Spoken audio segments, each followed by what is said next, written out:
अभी तक हमने कॉकरोच के बारे में, उसके सिर, वक्ष और उदर के बारे में हमने अध्ययन किया है, ठीक है ना। सिर के बारे में, उसमें सिर की संरचना, सिर के उपांग, वक्ष के बारे में वक्षीय उपांग, उदर के बारे में उदरी उपांग के बारे में मैंने बताया। अब हम यहाँ पे पढ़ रहे हैं कॉकरोच की कार्य की।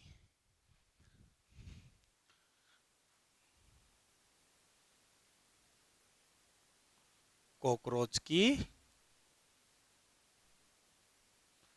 कार्य की, कॉकरोच की कार्य के बारे में हम अध्ययन करेंगे। और कॉकरोच की जो फिजियोलॉजी है उसमें सबसे पहले हम अध्ययन करेंगे डाइजेस्टिव सिस्टम, पाचन तंत्र,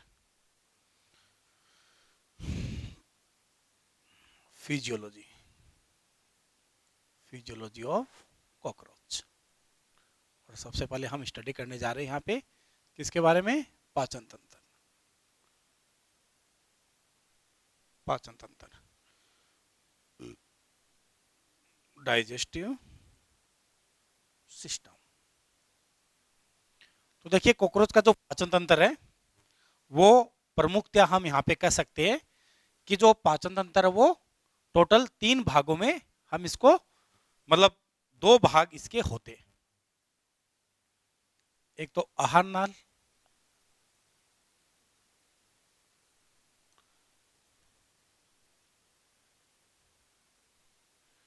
एलिमेंट्री कैनाल, और एक इसमें आहार नाल के अलावा होता है लार ग्रंथि या लार तंत्र, लार यंत्र, सिलेवरी अपरेटस।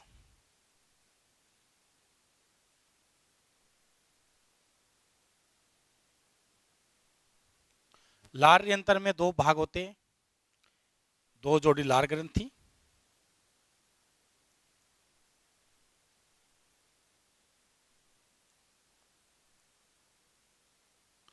और लार आशय, एक जोड़ी, ठीक है। तो यहाँ पे देखिए इसकी अगर हम डायग्राम देखें पहले, तो डायग्राम देखिए यहाँ पे,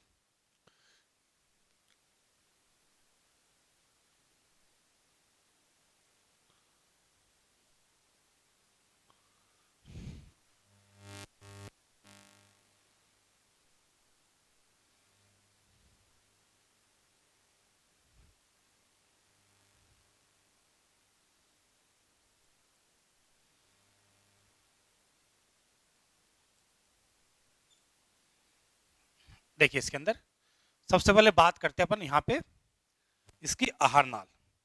तो आहार नाल की बात करें अपन, आहार नाल यहाँ से एक संरचना निकलती है, मुख से ग्रसनी होती है, ग्रसिका होती है, पेशनी होती है।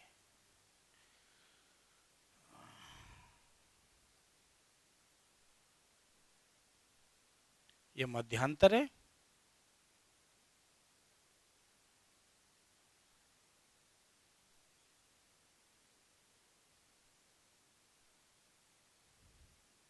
ठीक है।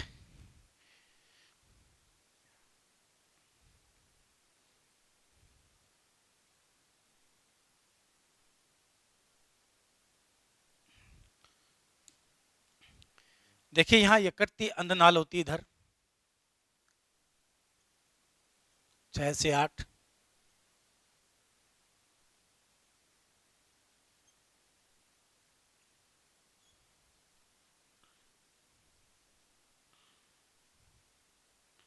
यकृत अंधनाल है।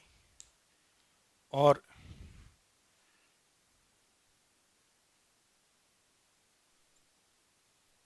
यहाँ होती है मेलपिगी नलिका,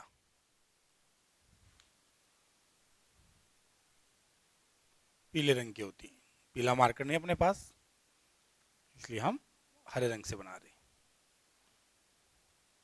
100 से 150 इनकी संख्या होती है इस प्रकार से, ठीक है। अब देखिए इसके कौन कौन से भाग है, क्या क्या है। तो हम सबसे पहले आहार नाल के बारे में पढ़ रहे हैं, ठीक है। आहार नाल है वो मेनली 3 पार्ट में डिवाइड होती है, ठीक है ना, अग्रांतर, मध्यांतर और पश्चांतर। ये 3 भाग इसके होते हैं यहाँ पे। तो यहाँ पे हम आहार नाल की बात करें यहाँ पे,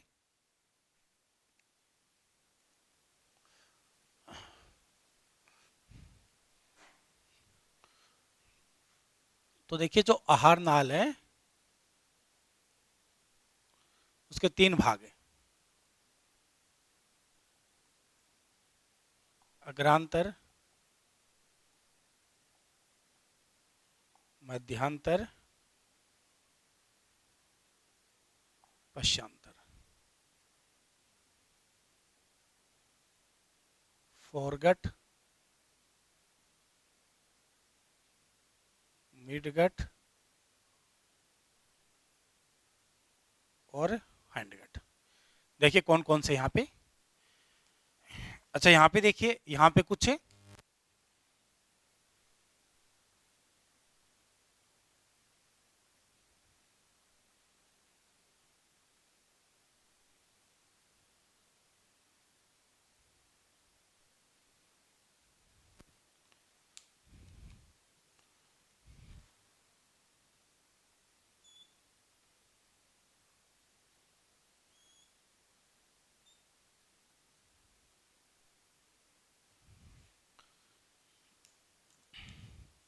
ये इसका लार यंत्र है।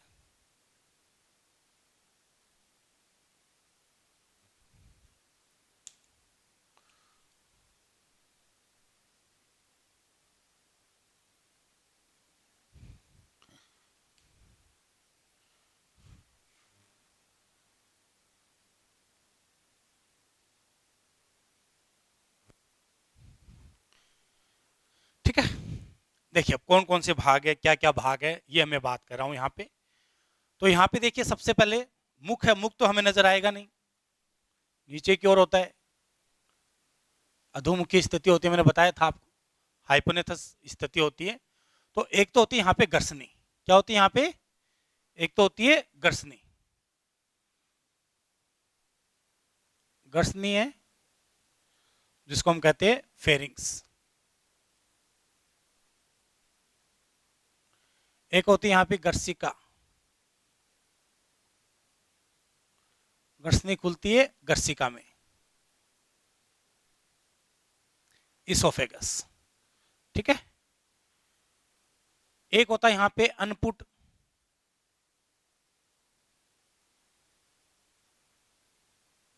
अनपुट, क्रोप, पेसनी, गिजार्ड। ठीक है, गर्सनी है, इसोफेगस है, क्रोप है और गिजार्ड है। ये पेसनी हो गई, ये इसोफेगस हो गया, ये क्रोप हो गई जिसमें भोजन संग्रहित होता है, और ये गिजार्ड हो गई। ये जो संरचना मिलकर बनाती है अग्रांतर, इसको क्या कहते हैं, अग्रांतर। फोरगट और स्टोमोडियम, ये अग्रांतर है, ये मध्यांतर है,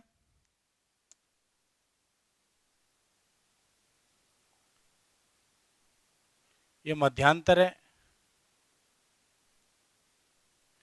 मिडगट है या मेसेंटर।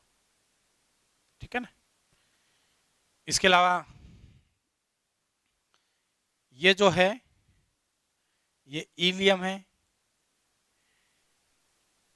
ये कोलोन है और ये रेक्टम है। ठीक है ना, मलकोस।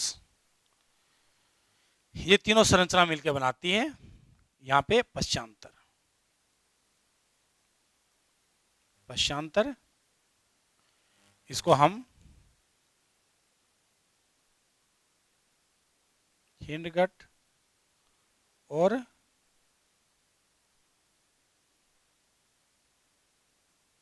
प्रोक्टोडियम ये कहते हैं। ओके, तो ये तो इसका हो गया। ठीक है ना, आहार नाल का क्रम हो गया ये। अब देखिए यहाँ पे अगर बात करें अपन ये लार ग्रंथि,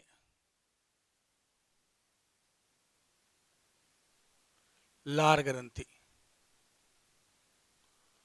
सिलेवरी ग्लैंड, ये लार ग्रंथि है। और जो ये रेड वाला भाग है, इस रेड वाले भाग को हम बोलते हैं यहाँ पे लार आशय। यहाँ पे लार संग्रहित होती है, लार ग्रंथि लार को बनाती है, वो अपने लार को कहाँ इकट्ठा कर देती है, लार आशय, सिलेवरी रिजर्वोयर और रिसेप्टेकल, ठीक है ना, लार आशय यहाँ पे। ये यहाँ पे ये 6 से 8, इनको बोलते हैं यकृतीय अंधनाल, यकृतीय अंधनाल, हेपेटिक सिकाई, संख्या कितनी होती है, 6 से 8। ये अग्रांतर और मध्यांतर के संधि स्थल पर मौजूद होते हैं। ये बात करें तो इसको कहते हैं मेलपी की नलिका।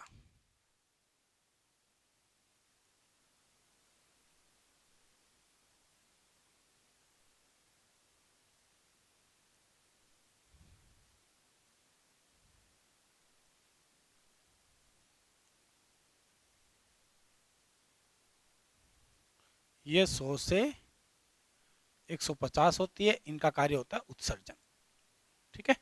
ये हम उत्सर्जन तंत्र में डिस्कस करेंगे। तो ये इसका हो गया डायग्राम, ठीक है। अब देखिए यहाँ पे ये इसका मैंने डायग्राम बनाया आहार नाल का, तो मैंने इसमें आहार नाल भी दिखा दी है, और इसके अंदर मैंने ये जो लार तंत्र है ये भी मैंने बता दिया। ये बना लेगा लार तंत्र, ये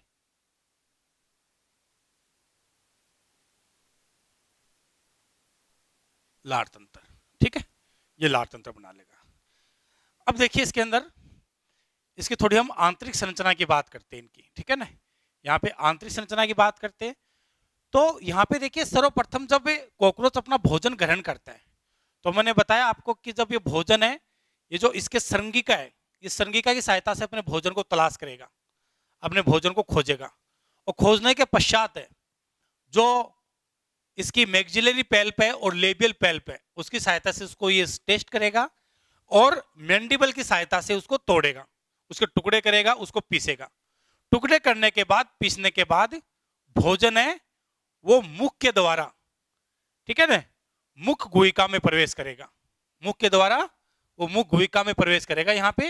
अच्छा, यहाँ पे एक चीज और ध्यान रखना, जो मुख द्वार होता है, मुख द्वार के आगे एक प्री ओरल कैविटी होती है, ठीक है ना, मुख पूर्वी गुहिका होती है, जिसके चारों तक मुखांग उपस्थित होते हैं, ठीक है ना।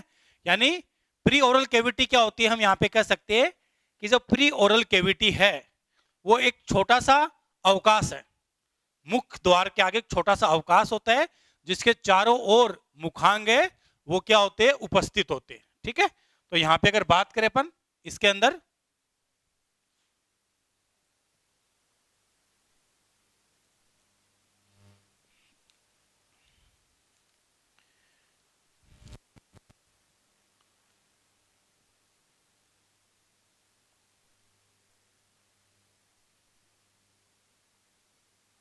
इस प्रकार से देखिए, ठीक है ना।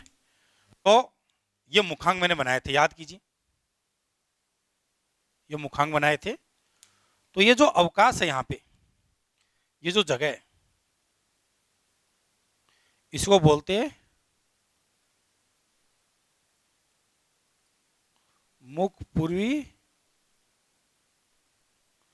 गुहिका, प्री ओरल कैविटी कहते हैं इसको।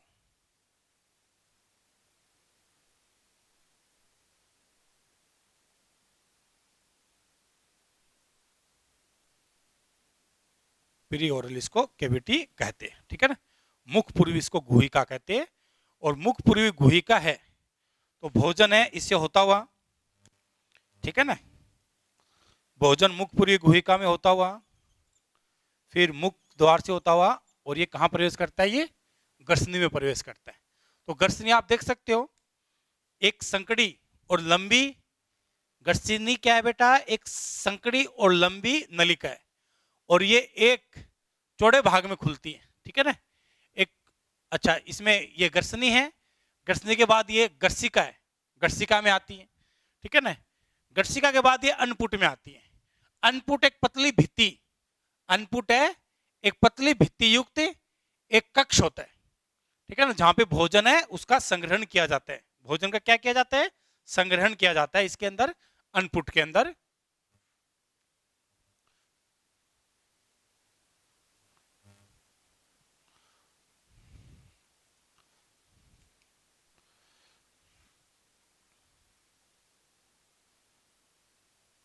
तो पतली भित्ति युक्त कोष, जहां भोजन को संग्रहित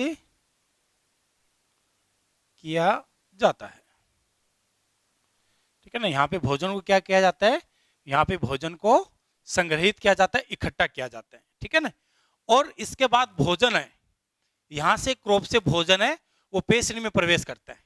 पेशनी एक शंकुनुमा, एक पेशीय और मोटी भित्तियुक्त संरचना होती है, जिसके अंदर क्यूटिकल के 6 दांत पाए जाते हैं, जिसकी कारण भोजन को पीसा जाता है। तो हम पेशनी की आंतरिक संरचना में आपको बता रहा हूं, ठीक है ना? इसको मैं रब कर रहा हूं, ये डायग्राम आप अपने नोटबुक में ड्रॉ कर लीजिए, इसको मैं रब कर रहा हूं, ठीक है? इसकी लेबलिंग वगैरह रब कर रहा हूं मैं, क्योंकि हमें थोड़ी जगह चाहिए।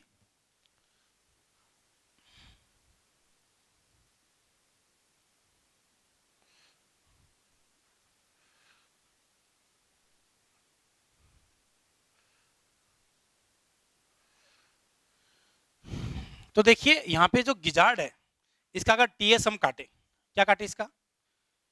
इसका अनुप्रस्थ काट काटे, ठीक है ना? टीएस काटे तो कैसी नजर आएगी वो मैं बता रहा हूं आपको, इधर ध्यान दीजिए।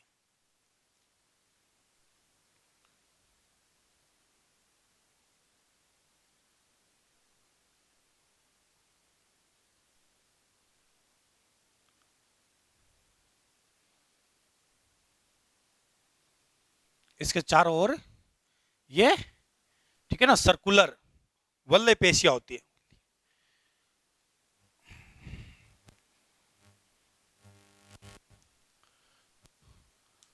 और यहां पे अगर बात करें अपन,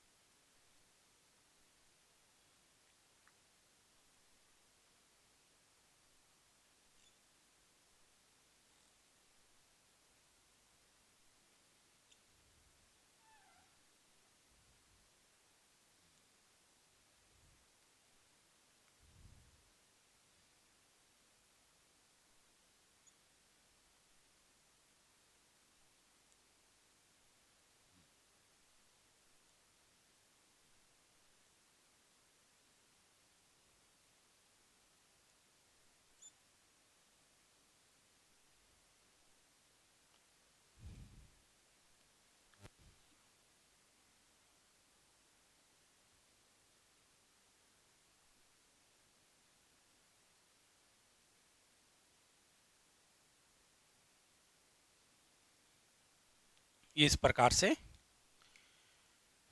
ये प्राइमरी फोल्ड है और ये सेकेंडरी फोल्ड है। यहाँ पे ये जो प्राइमरी फोल्ड है, इनके ऊपर क्यूटिकल के दांत होते हैं।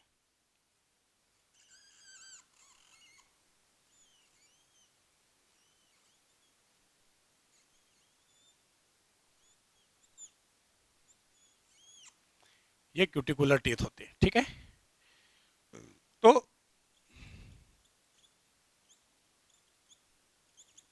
क्यूटिकल दांत कितने संख्या में? 6 है। कैसे कार्य करते हैं मैं बताऊंगा आपको। संख्या में कितने? ये 6 है क्यूटिकल दांत।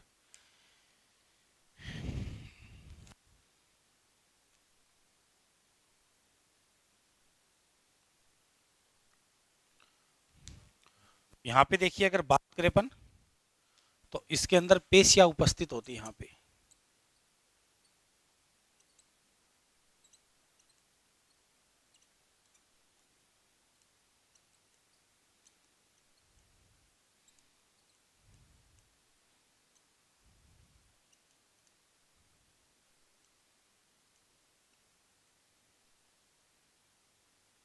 इस प्रकार से पेशियां उपस्थित होती हैं। तो यहाँ पे देखिए, अगर इन पेशियों की अगर हम बात करें, ठीक है, इनका हम अगर नाम देखें इन पेशियों का, तो यहाँ पे चारों सर्कुलर पेशी होती है, वलीय पेशी, सर्कुलर मसल्स, और अंदर की तरफ अनुदैर्घ्य पेशी होती है।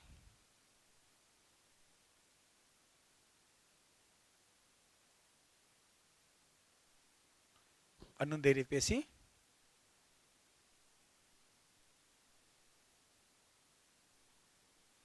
लॉन्गिट्यूडिनल मसल्स, ये अनुदैर्घ्य पेशी है, ठीक है ना। ये क्यूटिकल दांत है। तो देखिए इनका काम कैसे होता है, कैसे कार्य करती है। जब यहाँ पे भोजन के कण आते, ये मान लीजिए यहाँ पे भोजन के कण आए, ये भोजन के कण है, ये मान लीजिए, तो यहाँ पे कैसे कार्य करती है क्रिया विधि में आपको समझा रहा हूं। देखिए ये इस प्रकार से, ये 5 ये वैसे तो, वैसे इसमें 6 होते हैं, बता रहा हूं मैं आपको कि यहाँ पे भोजन आया। तो जब आपको पता है कि जब सर्कुलर मसल्स है, जो वलीय पेशी है, जब उसमें संकुचन होता है, तो इसका जो ये अवकाश है, इसका जो लुमेन है, वो क्या होगा, छोटा होगा, ठीक है ना। लुमेन क्या होगा, इसका छोटा होगा। तो जब इसके अंदर जब संकुचन होगा तो लुमेन छोटा होगा, और इसी प्रकार से जब अनुदैर्घ्य पेशी के अंदर संकुचन होगा, जब अनुदैर्घ्य पेशी में संकुचन होता है, तो इसकी पेशनी है, इसकी लंबाई है, वो क्या होगी, कम होगी, ठीक है ना।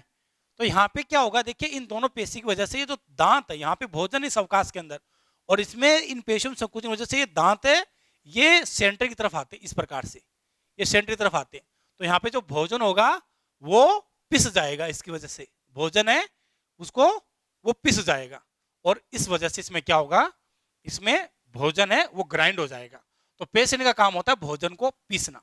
ये पेशनी का अनुप्रस्थ काट है। क्या है ये पेशनी है का अनुप्रस्थ काट है, अनुप्रस्थ काट। और ये मैंने आपको बताया है, ये भोजन के कण है, भोजन के कण। तो पेशनी का जो कार्य है वो है भोजन को पीसना।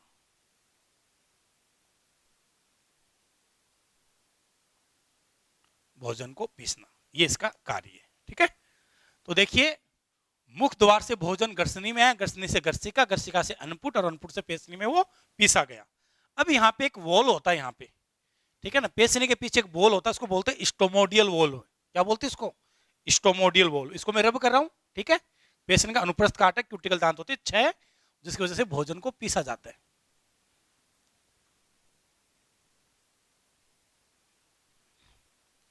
अब देखिए यहाँ पे एक वॉल होता है, यहाँ पे एक वॉल होता है इस तरह से, ठीक है ना, और इस वॉल को बोलते हैं स्टोमोडियल वॉल।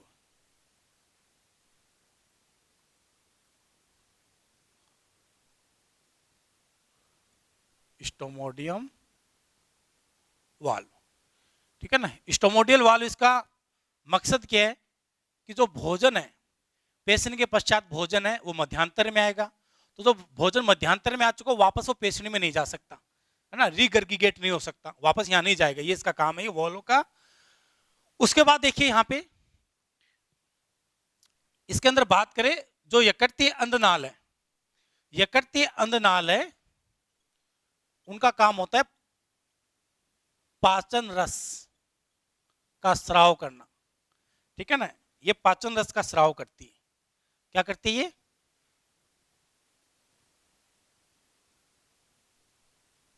ये पाचन रस का स्राव करती है, ठीक है ना। और यहां से पाचन रस है स्रावित होके वो मध्यांतर में आ जाता है। अब कौन कौन से पाचन रस होते हैं, देखिए यहाँ पे, अगर यहाँ पे बात करें अपन, तो यहाँ पे प्रोटियोलाइटिक एंजाइम है, यहाँ पे प्रोटियोलाइटिक एंजाइम है, किसका पाचन करेंगे, प्रोटीन का।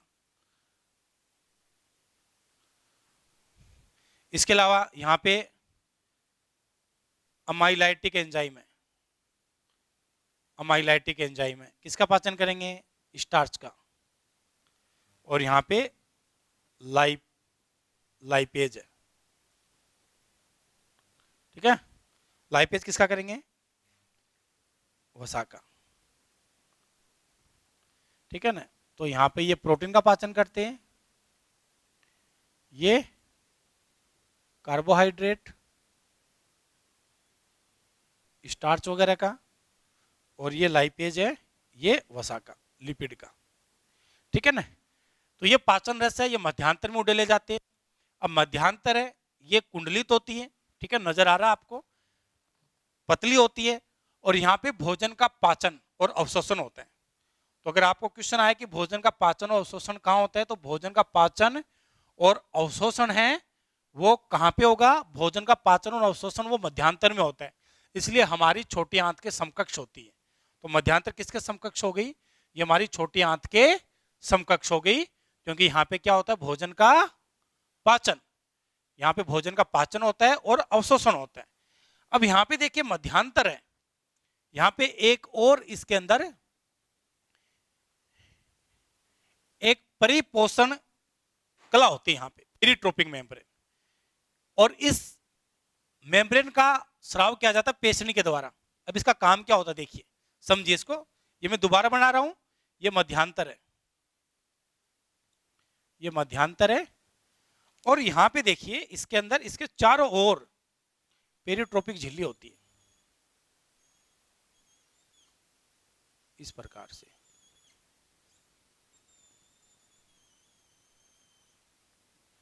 ये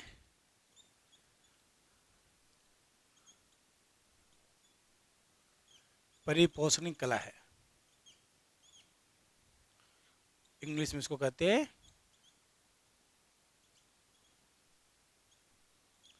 पेरिट्रोपिक मेम्ब्रेन, इसको पेरिट्रोपिक मेम्ब्रेन कहते हैं। तो यहाँ पे देखिए भोजन के जो कण होते हैं, यहाँ पे ये भोजन के कण है,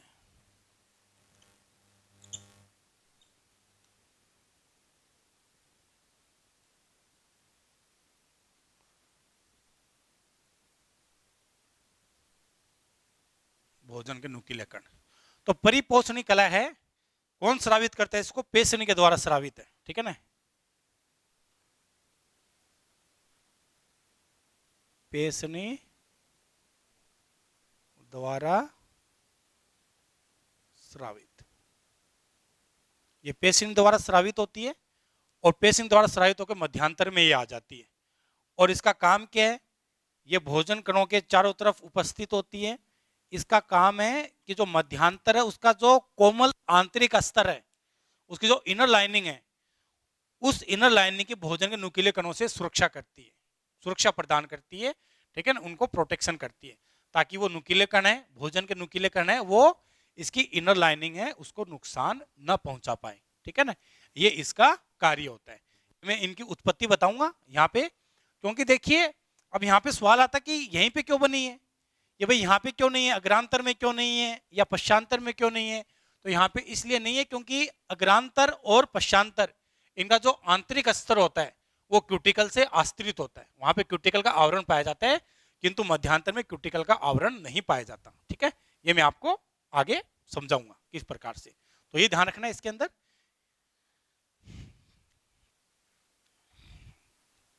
अब यहाँ पे बात करें अपन मेलपीकी नलिकाओं की, ठीक है ना, ये धागेनुमा होती है, पीले रंग की होती है, ठीक है ना, संख्या में 100 से 150 तक होती है, ठीक है, और इनका काम पाचन से संबंधित नहीं है, ये उत्सर्जन में सहायक होती है, ठीक है। हालांकि कुछ वैज्ञानिकों ये भी मानना है कि कुछ मात्रा में पाचक रसों का स्राव भी करती है, बट ठीक है ना, इसका मेन जो मुख्य उद्देश्य है वो इसका उत्सर्जन में होता है, न कि पाचन में। उसके बाद देखिए यहाँ पे भोजन का पाचन हो चुका है, अवशोषण हो चुका है। अब जो शेष अपचित भोजन है, जो भोजन का पाचन नहीं हुआ, वो मध्यांतर से कहां प्रवेश करेगा, पश्चांतर में प्रवेश करेगा। कहां प्रवेश करेगा, पश्चांतर में। अब यहाँ पे जो रेक्टम है, ये जो रेक्टम मैंने बताया था आपको, ये जो रेक्टम है, रेक्टम के अंदर 6 रेक्टल पेपिली होती है, ठीक है ना, 6 रेक्टल पेपिली यहां पे पाई जाती है रेक्टम के अंदर, और ये मल से जल का अवशोषण करती है।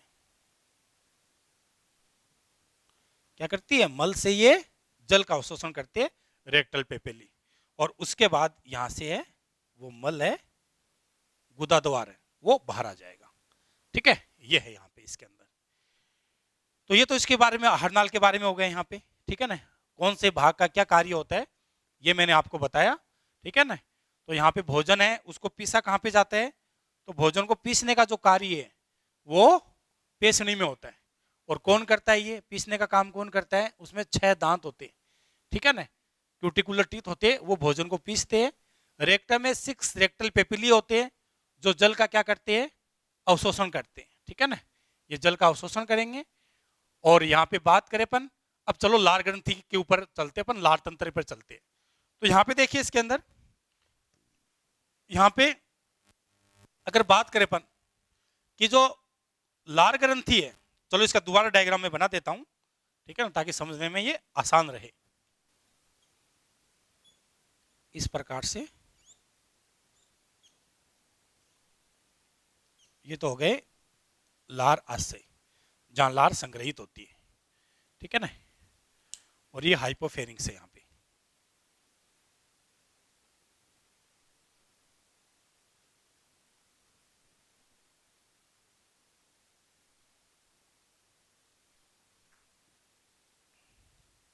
याद कीजिए, हाइपोफेरिंग्स मैंने बताया था जीवा का कार्य करता है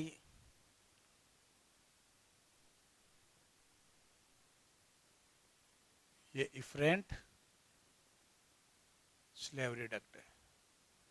ठीक है ना, ये रिजर्वोयर हो गए लारा से, स्लेवरी रिजर्वोयर एक जोड़ी होती है।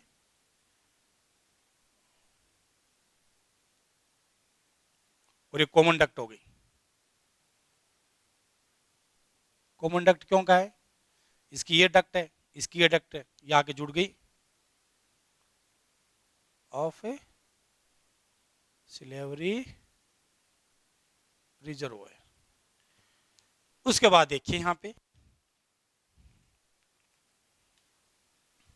तो यहां पे ये इस प्रकार से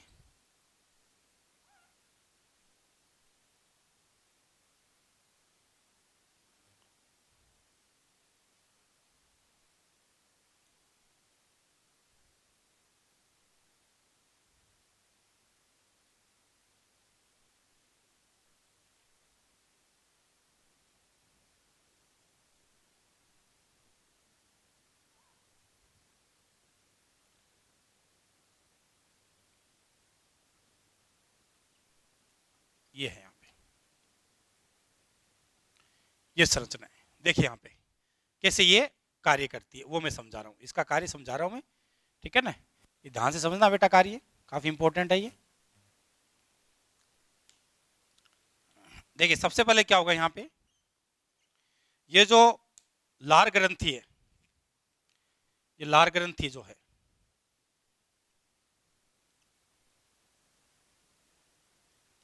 ये लार का उत्पादन करेगी।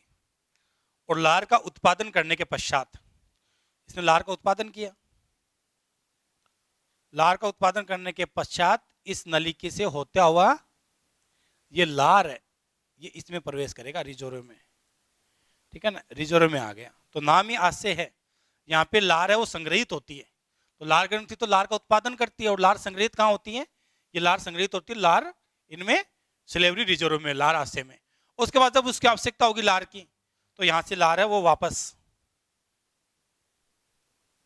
ठीक है ना, इधर से आती हुई ये इफरेंट सिलेवरी डक्ट है, ये मुख गुहिका में लार है उसका स्राव हो जाएगा। इस प्रकार से ये कार्य करती है। ठीक है, तो ये है यहाँ पे, ये लार तंत्र हो गया। अब अगर मैं बात करूं यहां पे कि इसके अंदर उत्पत्ति देखे अपन, तो जो आहार नाल है वो काफी लंबी, कुंडलित और असमान व्यास की नलिका होती है। जैसा मैंने कहा उसके 3 भाग है, अग्रांतर, कौन से भाग में क्या क्या आएगा वो मैं ऑलरेडी आपको बता चुका हूं, मध्यांतर और पश्चांतर। तो देखिए इसके अंदर अग्रांतर है, वो एक्टोडर्मल होती है। उत्पत्ति बता रहा हूं मैं, एक्टोडर्मल, ठीक है ना, यानी बहिचर्मीय होती है। ये है, ये एक्टोडर्मल होती है, एक्टोडर्मल।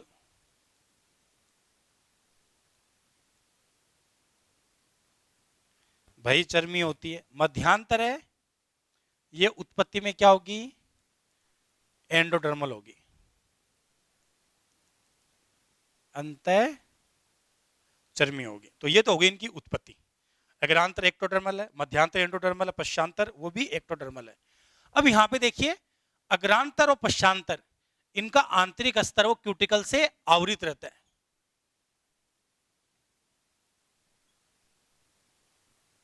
आंतरिक स्तर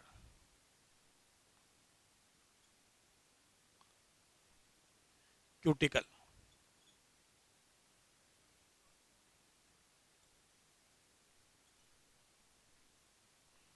क्यूटिकल से आवृत। ये भी क्या होता है, क्यूटिकल से आवृत,